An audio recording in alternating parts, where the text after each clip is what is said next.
Hello everyone, this is Tom Fox. I'm the Compliance Ambassador for the Red Flag Group, and I'd like to welcome you to episode 286 of the FCPA Compliance Report. Today I have back with me Jared Connors. Jared is the Manager of Supply Chain Solutions at the Red Flag Group, and he talks about using technology and analysis to manage supply chain risk. It's a preview of an upcoming webinar that Jared, I, and Chris Sidnick will have. You can register and get more information for the for the webinar at the Red Flag Group website, www.redflaggroup.com.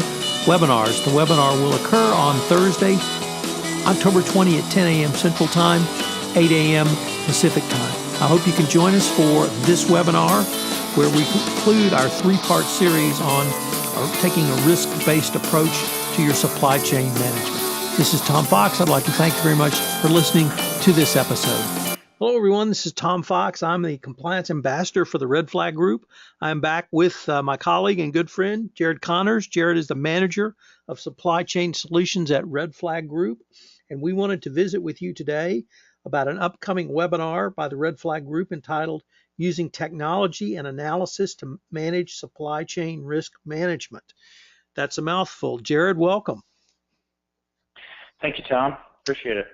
Jared, you have really led us on this exploration of managing supply chain risk over a series of webinars.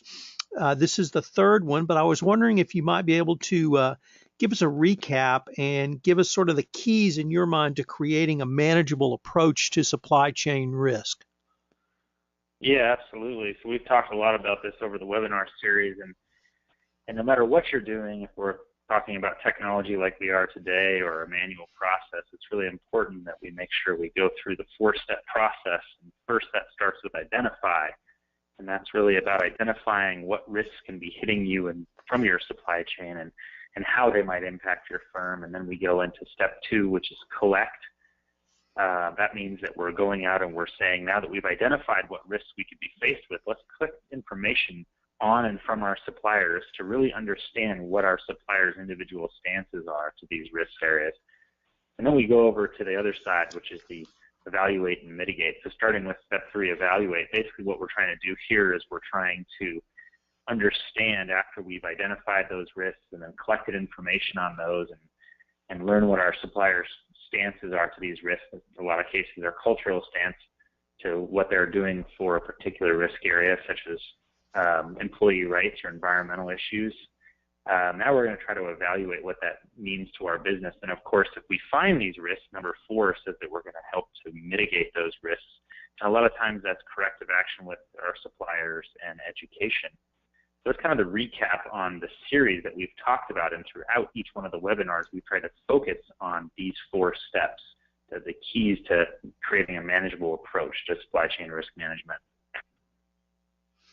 Jared, I think it's probably fair to say that you have a bit more of a technological background than I do. And indeed, if I could even say your people from the supply chain and CSR have that generally greater technological background than my people, the lawyers or the compliance professionals.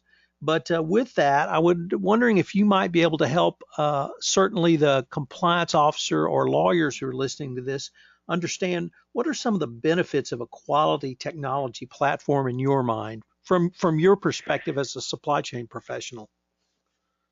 Sure. Some of the benefits to a quality technology platform are actually more simple than you think, and really what that boils down to is these three key areas that I've broken it down into, and that's better enablement of your program management overall, intelligent features, and a single system platform. And so what I mean by that is we look at better enablement, that's a mouthful, of your program management. I'm talking about workflows, process control, and of course the obvious one, which is resource reduction. So let's jump into those as an example real quick. So workflow management, what's really important about going through a risk reduction effort within your supply chain or understanding those risks and trying to do something about those risks in your supply chain is that you have a process that you're going to follow in order to demonstrate an audit trail later on, for example. And so what I'm going to do is I'm going to say, dear supplier, I need to gather information from you. I need to evaluate these risks, and now I'm going to then mitigate those risks. And that proper workflow means that you're able to follow that process and demonstrate it later on when you have somebody looking over your shoulder, asking you what you did, how you approached those risks, and then what your steps to mitigate those risks were with the supplier. So that's just one example of the benefit of a quality technology platform. And again, it's more simple than it sounds, because what you're trying to do here is you're trying to help, looking at the last example there, is reduce resource and reduce the touch. And if you're doing a manual process internally, sure, you might be able to make that work, but chances are that you're actually using a lot more resources than some of the automation that a technology platform can bring for you, a software can bring for you. Well, Jared, I would even say that without the resource reduction, the amount of resources one would have to bring to bear on a supply chain could be so overwhelming, it would just basically stop the process, or maybe not even allow someone like myself, a lawyer, or with someone with a legal training, to even get their arms around what needs to be done. Yeah, absolutely. And I think that really lends to having synergy in your program, and that's the balance between quality subject matter expertise and a technology platform that can help you automate a lot of those processes. And automation isn't the only benefit of it. Of course, it's about keeping your program on track. I've talked to a lot of different companies out there in recent months about what their supply chain risk program looks like. And one of the biggest, most common problems that I've heard from people when they're trying to manage this process is simply keeping everybody on track and keeping that workflow moving forward, whether it be the mitigation part with the supply chain or the suppliers, or actually getting the internal person to go through their necessary step, for example, an approval loop, or to send information out. And so keeping that on track is really important. And that's one of the biggest benefits of the technology platform. And again, that sounds really simple, but it's actually such an overwhelming benefit of a technology platform that a lot of companies don't utilize today, because a lot of us, myself included in my past, do these processes manually, and it lends to a lot of overlap and rework and sometimes skipping the right step in a process. What about some of the intelligent features that you've alluded to here? Sure, yeah, intelligent features. Some of the ones that come to mind quickly, first of all, is risk profiling. This is something that I'll tell you I never had in my past, doing this out there in the electronics industry. And what I mean by risk profiling is something where I'm basing this off of data. And the Red Flag Group, as an example, has got 10 years of data doing due diligence reporting and looking at adverse media reports and watch lists and sanctions and you name it when it comes to risk for companies. And because of that data, the Red Flag Group is able to identify what risks are relevant to which suppliers. And what we do for that is it's based off of what we know about your supplier. So we can come forward with something, as not to oversimplify it, but I have a textile manufacturer in Bangladesh. What are the risks that are going to be associated with that type of business in that country? Some more things are, again, more simple. This sounds very simple, but it is just that simple as reporting. What type of information do you need to disseminate internally into your suppliers that a platform can easily pull for you by querying all those data tables that you've been entering information to, you and your suppliers, your users internally and your suppliers? And what is that report going to tell me, and what is it saying about what my gaps are in the process today, and what do I need to go out and do moving forward? So some of those features can be very beneficial, and it really boils down to making sure that it helps keep you on track, provides a quality audit trail, and of course alleviates some of those manual resource needs. Jared, I think one of the things that certainly a lawyer or any other non-supply chain professional is going to consider close to the holy grail in this area is a single system management. Being able to call upon one system for a variety of tasks, variety of tools, and variety of reports. And I was very gratified that you have that clearly as one of the high benefits of a quality technology platform. Could you unpack that a little bit for us? Sure. Well, first I'm going to give you one of my favorite nerd acronyms, and that's ROO. That's Record of Origin, ROO. And that's really what we're trying to accomplish for people here, for clients.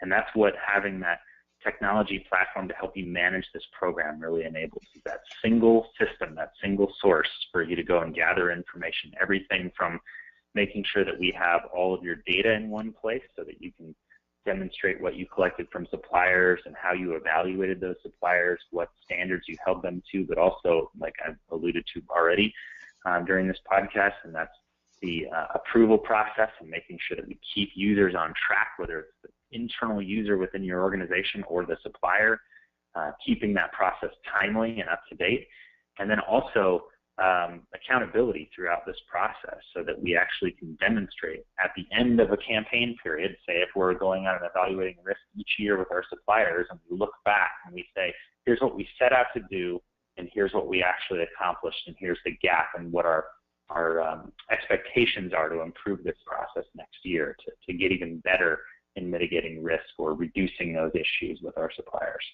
So only a single source or single system management process can do that effectively, in my opinion, because if you have say a software platform that's helping you with something, or you're doing something in email and SharePoint and Excel, what happens is when you have all these disparate processes that you take things out of your software or out of your Excel document or out of your emails, then all of a sudden you are not, no pun intended, but you're running a risk of creating an issue with the process that you started to do throughout your campaign period. Jared, what are some of the key considerations you would identify in helping a customer or client identify the right technology platform to meet the obviously unique and individual needs of each business?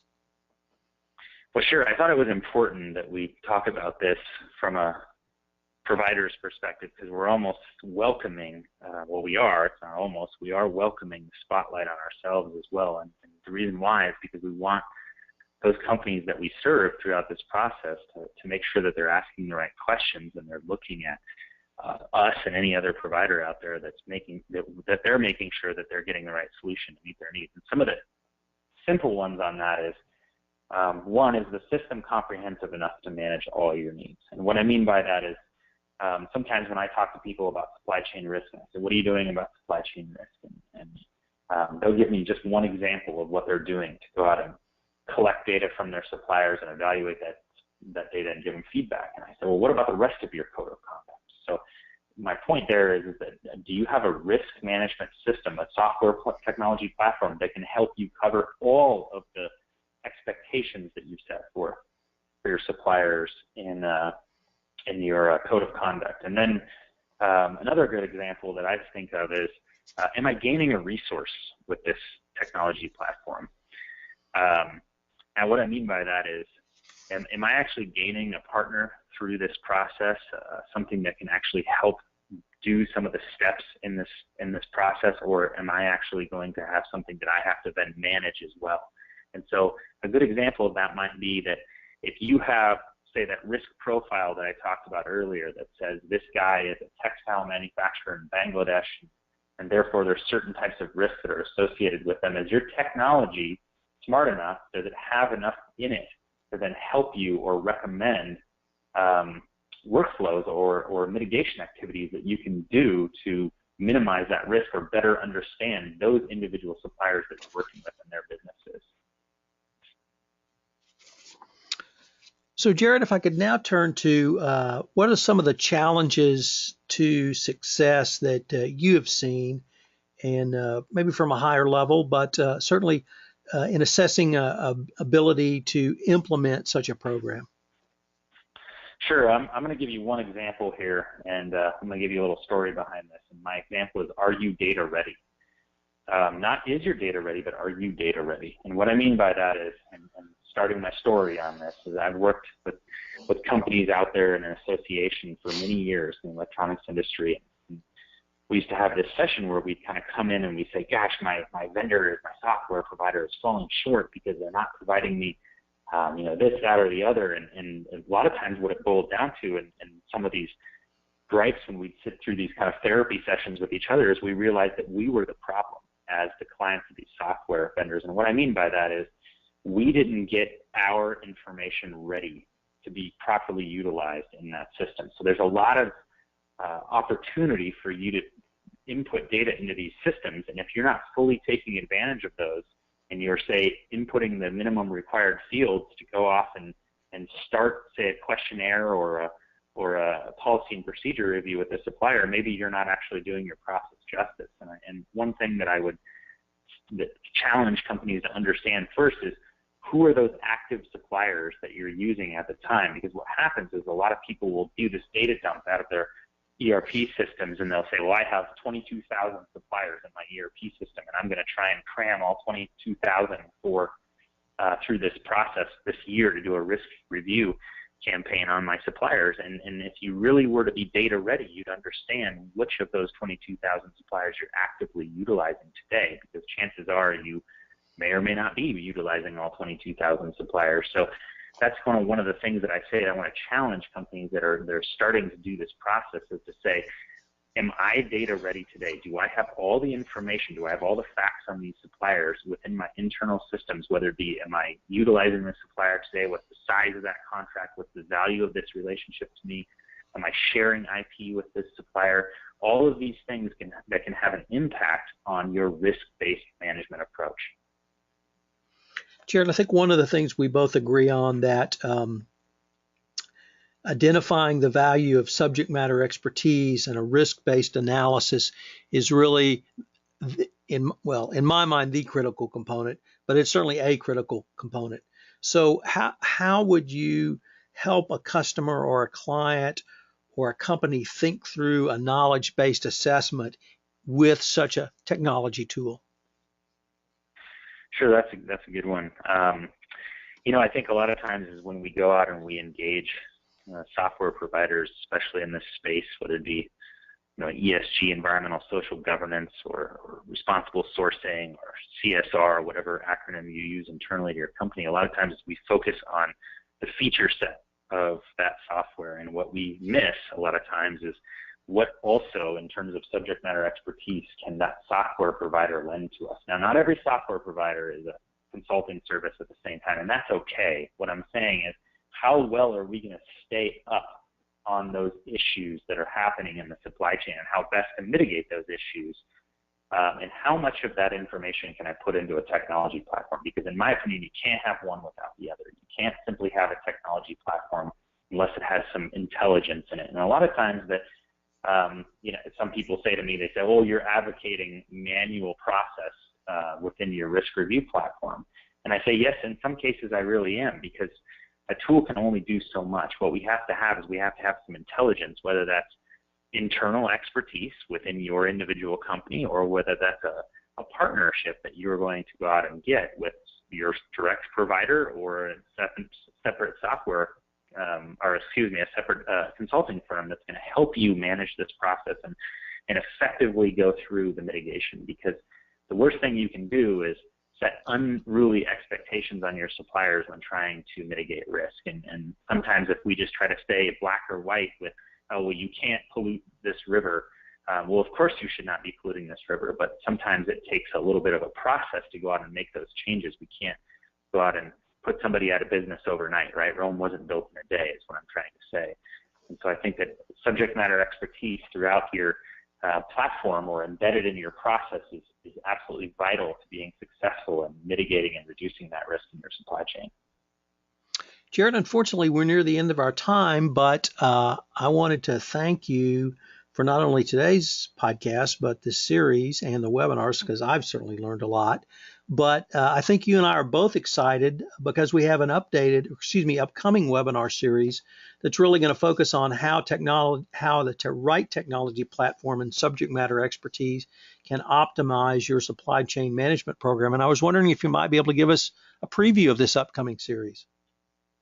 Yeah, so this is simultaneously the conclusion of our first series on supply chain risk management, but we're also utilizing this last subject of technology and subject matter expertise to kick off our new series, and we want to focus on that because it's so important for companies to get that right technology platform or input processes into their internal risk management program that are right for them. And so what we're trying to do over the next 3 webinars after this one is we're trying to talk about everything from individual risks associated with suppliers and how to identify those, to making the most out of your technology platform, and then finding the right balance between automation and a knowledge-based assessment. So we've got some good information that we're going to be doing in an accelerated webinar series starting very soon. So we're looking forward to it.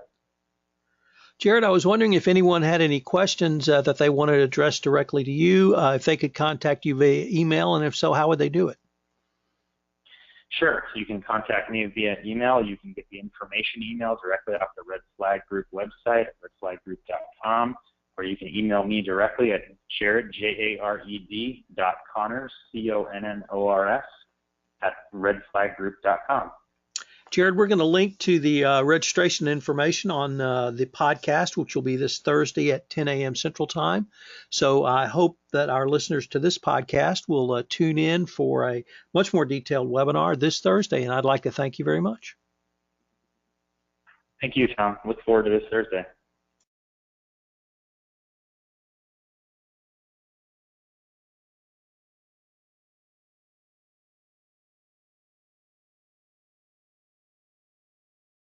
Hello, everyone. This is Tom Fox again. I'd like to thank you for listening to episode 286 of the FCPA Compliance Report. If you would like more information on the upcoming webinar, go to the Red Flag Group website at www.insights.redflaggroup.com and check on the box for webinars. I hope you can join us for the webinar this coming Thursday, and I hope you've enjoyed this episode of the FCPA Compliance Report. I look forward to visiting with you again. Thank you.